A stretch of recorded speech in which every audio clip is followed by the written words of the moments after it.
اب میں دعوت دوں گی جناب تنویر زمان خان صاحب کو کہ وہ تشریف لائیں اور سردار مظہر جی کی سیاسی زندگی پر روشنی ڈالیں.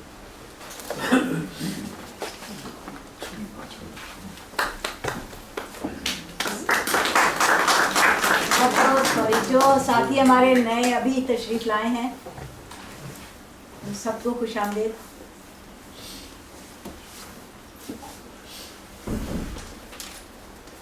جی سب سے پہلے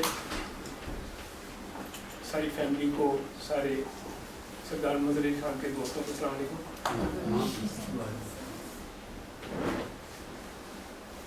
سردار صاحب کی زندگی پہ اوپر بات شروع کرنے سے پہلے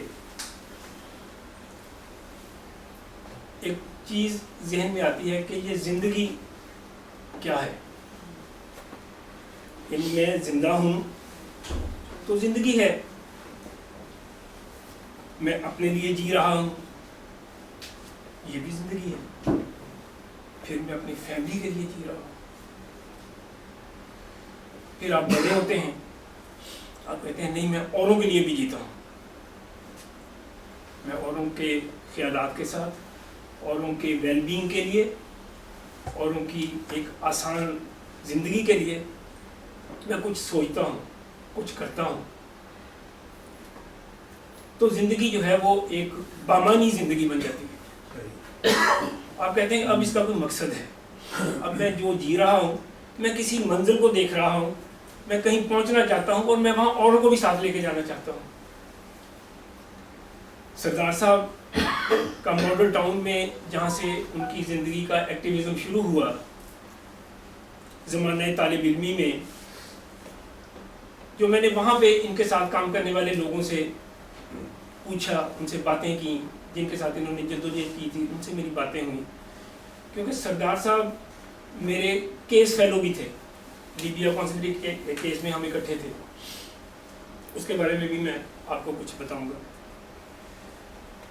تو سردار صاحب نے وہاں پہ جب ایوب کی آمریت کے خلاف ایک جدوجہد انہوں نے ہوتی دیکھی اور وہ بھی اس کے اندر کود پڑے. انہوں نے وہاں پہ جو راستہ اختیار کیا وہ مزدوروں کا ویل بینگ، وہ جو مٹی کے گروندوں میں رہنے والے لوگ تھے ان کے گھروں کے حقوق کے لیے ایک اسٹرگل. سردار صاحب اس حوالے سے بڑے پاپولر ہو گئے وہاں پہ. سردار صاحب کی وہاں کی ان بستیوں کے لیے جو ایک ان کو پرماننٹ کرنے کا، کیونکہ اس زمانے میں حکمران جو تھے ایک کچی بستیاں توڑنے کے اندر پہ تھے اور آج تک ہیں، لیکن وہ ان کو نہ صرف توڑنے سے بچانا چاہتے تھے، وہ کہتے تھے ان کو پکا گھر بنا کے دو یہاں پہ، یہ یہاں پہ رہیں. تو یہ آواز جو تھی، یہ سردار صاحب کی آواز نے ان کو وہاں پہ بہت پاپولر کیا ہوا تھا. اور سردار صاحب کا ایکٹیویزم جو تھا، کیونکہ انہوں نے اپنے جو ابتدائی زندگی تھی وہ ساری کی ساری مزدوروں کے ساتھ وقف کی. وہاں پہ پیکو کے مزدور، ان میں امین بھٹی، عبد الرحمن شہید، یہ سارے لوگ جو تھے یہ سارے ان کی ٹیم میں ہوتے تھے. اور انہی میں سے کچھ لوگ جو بعد میں لیبیا بھی گئے تھے. سردار صاحب نے پیپلز پارٹی کو اس زمانے میں سمجھا کہ یہ پارٹی ان کے آئیڈیاز کے ساتھ ایک ایسی میچنگ پارٹی ہے جس میں وہ کام کریں تو ان کے نظریات کا کوئی رخ اور منزل شاید قریب آ جائے. انہوں نے اس میں کام شروع کیا. مجھے ایک دوست بتا رہے تھے کہ وہ اتنے متحرک تھے کہ اس زمانے میں جب الیکشن ہو رہے تھے، ایس ایم مسعود ایک وزیر قانون ہوتے تھے پیپلز پارٹی کے، ان کی کانسٹیٹوئنسی میں سردار صاحب نے اتنا ایکٹیولی کام کیا تھا کہ کھر نے پوچھا، اس زمانے میں یہی لوگ تھے سارے، کھر نے پوچھا کہ ان کے حلقے میں سب سے ایکٹیو کون تھا، تو لوگوں نے بتایا مظہر. انہوں نے کہا یار چلیں اس کے گھر، شاید آپ کو یاد ہو.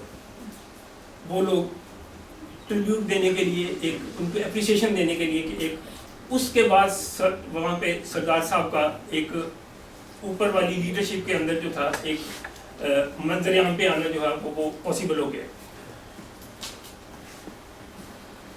سردار صاحب کی اسٹرگل تھی، اس کے اندر اختلاف بہت تھا اس کے اندر، کیونکہ جو ایک رائج سیاست تھی وہ رائج سیاست ان کو ہضم نہیں ہوتی تھی. وہ چاہتے تھے کہ یہاں سے منزل دکھے، لیکن منزل ان کو دکھائی نہیں دے رہی تھی. وہ اختلاف کی وجہ وہ بے نظیر کے سامنے بھی کھڑے ہو جاتے تھے. وہ بھٹو صاحب کو بھی اس وقت کہا کرتے کہ ان کی یہ چیزیں غلط ہیں، یہ صحیح ہیں. جو سمجھتے تھے وہ کہہ دیتے تھے، یہ جو سمجھتے تھے کہہ دیتے تھے. وہ صحیح ہے یا غلط ہے یہ ہمارا کام ہے. ہمارے اندر بھی بہت ساری غلطیاں ہیں، وہ آپ دیکھیں گے کہ یہ غلط کہہ رہا ہے، یہ فضول باتیں کر رہا ہے، یہ غلط ٹھیک کہہ رہا ہے. اس لیے لیکن جو میرے دل میں ہے وہ کہہ دینا یہ بڑی خوبی ہے. یہ ان کے اندر تھی. جھگڑا بھی کرنا تو جھگڑ پڑتے تھے ایک سیکنڈ میں، ایک دم گالی گلوچ پہ بھی آ جاتے تھے، ایک دم وہ تو بکواس نہ کر، ایک دم. یہ ان کے اندر یہ ان کی خصوصیت تھی. یہ سارا ان کی پرسنالٹی کا حصہ تھا. سردار صاحب نے پیپلز پارٹی کے ساتھ اختلاف کیا. انہوں نے ایک اپنے طور پہ سمجھا کہ اب ایک ایسی کوئی انقلاب کی ضرورت ہے. میرا خیال ہے کہ یہ انقلاب جو ہے ان کے ذہن میں تھا کہ یہ جو بریگیڈیئر عثمان والا سارا سلسلہ ہوگا، اس کے اندر کوئی سلسلہ کو ایسا نکل آئے گا کہ پاکستان میں کوئی ایسی اس کے نتیجے میں چینج آ جائے شاید. یہ ایک کیونکہ جب آپ کو کوئی پورے سیاسی منظر نامے میں کوئی چیز دکھائی نہ دے رہی ہو تو آپ خود تعین کرتے ہیں کہ کیا کیا جائے. وہ غلط بھی ہو سکتا ہے، لیکن کیونکہ آپ کو کوئی آپشن اویلیبل نہیں ہو رہی، جو راستہ چوز کرنا ہے آپ نے کرنا ہے. وہ انہوں نے کیا، اور اس کے نتیجے میں وہ پھر لیبیا کوئی سارے سلسلے کے لیے گئے کہ وہاں پہ کوئی ایسی میٹنگ ہوئی کہ جہاں پہ لیبیا میں اس وقت بھٹو کے حوالے سے جو تھا وہ ایک بڑا وہاں پہ ایک اثر کہ لوگ سمجھتے تھے کہ پاکستان جو ہے وہ بھٹو کا پاکستان ہے. میں بھی جب وہاں گیا تو کسی کے ساتھ بات ہوتی تھی تو وہ فوراً وہ کہتے تھے پاکستان، بھٹو پاکستان. تو یہ ایک وہاں پہ ایک عام ایک سارا سلسلہ تھا کہ بھٹو کا ذکر جو تھا وہ ایک بالکل ایسے ہی تھا کہ جیسے وہ سمجھتے تھے کہ یہ ہمارا لیڈر ہے کوئی. تو یہ ایک اس حوالے سے ساری ایک موومنٹ جو بن رہی تھی، اس موومنٹ میں جو بنانے کی کوشش کی گئی. پھر بعد میں ایک اور کوشش بھی ہوئی تھی جو کہ بھٹو صاحب کے بیٹوں نے شروع کی تھی، جس میں الذوالفقار بنائی گئی انہوں نے، کیونکہ ساری ایک اس سزائے موت کے بعد جو بھٹو صاحب کی ہوئی تھی سارا سلسلہ، اس کے بعد جو لوگوں کے اندر خیالات آئے تھے وہ ایسے تھے کہ لوگ چاہتے تھے کہ کوئی ایسی چینج آئے جو کہ پاکستان میں اس سے پہلے نہیں آئی. لوگوں کے لیے ایسا کام کیا جائے جو اس سے پہلے نہیں ہوا. تو وہ مختلف لوگوں نے، آپ نے دیکھا لوگوں نے خود سوزیاں بھی کی تھیں، لوگوں نے اپنے آپ کو آگ لگائی. اس میں 7-8 لوگوں نے اپنے آپ کو خود کو جلا دیا تھا. اس وقت ایک رد عمل تھا. لوگوں نے اپنے آپ کو کوئی لوگ اس طرح کے اس میں انوالو ہو گئے، کوئی لوگ الذوالفقار میں چلے گئے، کئی لوگوں نے مقامی سطح پہ ملیٹنسی کی. تو ملیٹنسی اور سیاست دونوں چیزیں ساتھ ساتھ چل رہی تھیں. تو لوگوں کا خیال یہ تھا کہ یہ ایک ڈیموکریٹک پروسیس ہے، اس کے ساتھ کوئی ایسی طاقتور چیز ضرور ہونی چاہیے جو کہ وہاں پہ چینج لے کے آئے. اس کے نتیجے میں لوگ لیبیا بھی گئے، افغانستان بھی گئے، اور بہت سی جگہوں پہ سارے سلسلے ہو رہے تھے. سردار صاحب وہاں سے ہو کے جب آئے، اس وقت سردار صاحب کے کوٹ لکھپت میں وہ رانا منشا تھے اور وہ امین بھٹی تھا. یہ لوگ جو وہاں پہ ٹریڈ یونینسٹ تھے، بڑے ایکٹیوسٹ تھے اس وقت، پیپلز پارٹی کا تھے، یہ لوگ بھی گئے.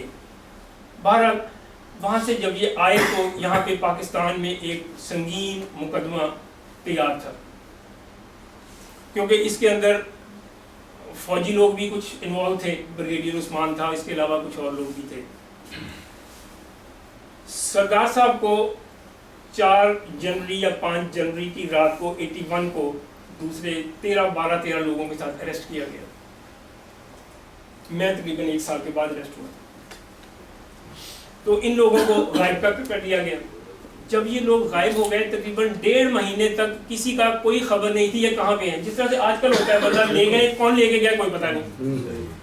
بالکل اسی طرح سے ہوا تھا 81 میں کہ بندہ غائب ہو گیا، اب وہ یہ نہیں پتا کہاں چلا گیا. 1.5 مہینے کے بعد جب ہائی کورٹ میں ریٹ کی تو پھر ایک ایجنسی نے بتایا کہ یہ بندہ ہمارے پاس ہے. یہ بندہ نہیں بلکہ یہ لوگ ہمارے پاس ہیں.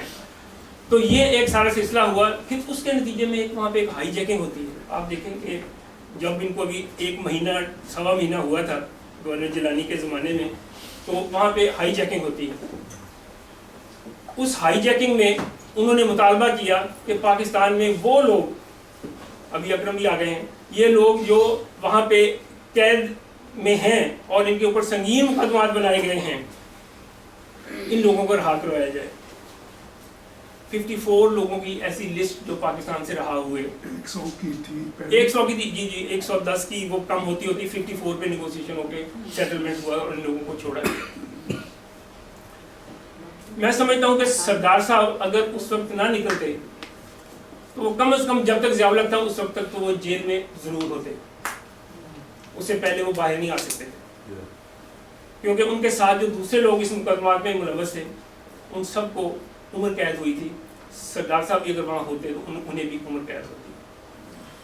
اب یہ ہائی جیکنگ کے بارے میں بہت سے لوگ کہتے ہیں کہ یہ ہائی جیکنگ ہو گئی. ہائی جیکنگ جہاں پہ دروازے سارے بند کر دیے جائیں, جہاں پہ آپ کسی کو بولنے کی اجازت نہ دیں. آپ نے دیکھا فلسطین میں لیلا خالد نے ہائی جیکنگ نہیں کی تھی, لوگ اس کو پریز کرتے تھے, لوگ اس کو ایک سمجھتے تھے کہ اس سے اچھا کام کوئی ہو ہی نہیں سکتا, کیونکہ آپ جس دشمن سے لبردازباں ہیں اس نے آپ کے سارے دروازے بند کر دیے ہیں. اب آپ کیا کریں گے؟ اب آپ کے پاس راستہ ایک ہی ہے کہ آپ کوئی راستہ بنائیں اپنا, آپ راستہ ڈگ کریں. وہ ڈگ کیا, وہ نکل گئے. سردار صاحب میں سمجھتا ہوں خوش قسمتی ان کی کہ وہ اس وقت وہاں سے نکل آئے, کیونکہ سردار صاحب کے اوپر اٹک قلعے میں جو ٹارچر ہوا تھا اس کے اندر کافی سنگین داستانیں اگر لکھی جائیں. سردار صاحب کے اوپر بھی ان ٹارچرز کی ان کے اندر سے ایک ایسی ظلم کی اخیر تھی کہ ناخنوں کے اوپر گرم چیزیں رکھنا, اب آپ کی تھائیز کے اوپر رولر پھیرنا وغیرہ وغیرہ, بہت ساری چیزیں. یہ بہت سے لوگوں پہ اوپر ہوتا رہا ایسا. تو یہ سارا ظلم سے اگر ایک بندہ نکل گیا, اس کو ہائی جیکر نے نکالا یا وہ جیسے بھی نکلا وہ بچ گیا, وہ آج تک ہمارے ساتھ تھے. یہ وہ ظلم کی داستانیں اس طرح کی ہوئیں کہ وہ پھر وہاں سے نکل کے جب باہر آ گئے, ظاہر انہوں نے پھر دماسکس یا لیبیا میں ٹھہرنا مناسب نہیں سمجھا, وہ یو کے میں آ گئے. یو کے کی داستان بہت سی آ گئی, لشاری صاحب نے آپ کو بتائی, اور میں صرف اس میں ایک حصہ بتاتا ہوں کہ وہ فیض صاحب کے بڑے دل دادا تھے. فیض صاحب کے وہ سمجھتے تھے کہ فیض احمد فیض جو ہے یہ پاکستان کیا دنیا کے انقلاب کا منبع ہے, یہ سورس ہے. اگر فیض کو اڈاپٹ کیا جائے تو دنیا ساری ایک عمل کا گہوارہ بن سکتی ہے. آپ کو اس سے اختلاف ہو سکتا ہے, لیکن یہ بات ان کے ذہن میں ایسے ہی تھی.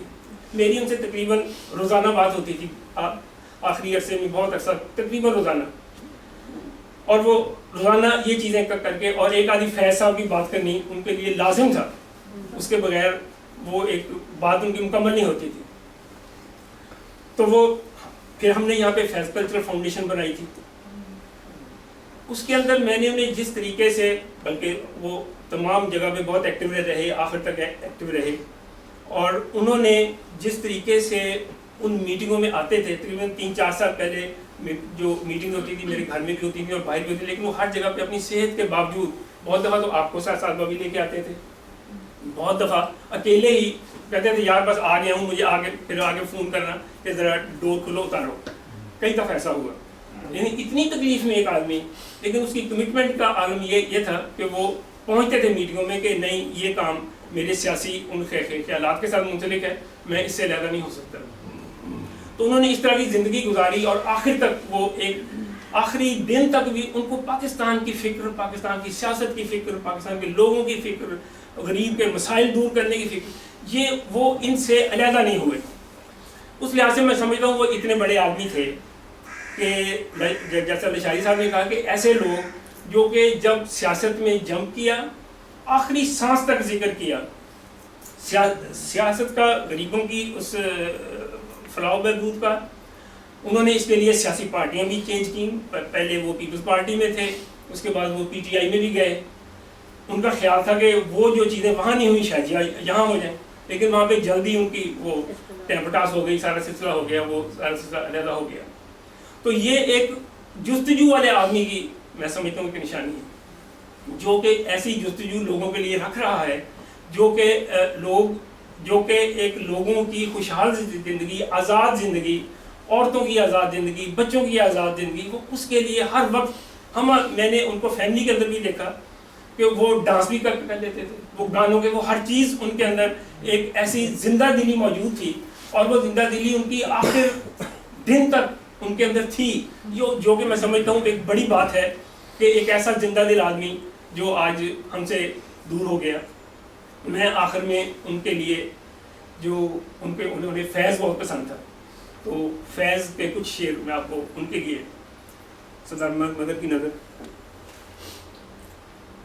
آج یوں موج در موج غم ڈھل گیا, اس طرح غمزدوں کو قرار آ گیا, جیسے خوشبو زلف بہار آ گئی, جیسے پیغام دیدار یار آ گیا.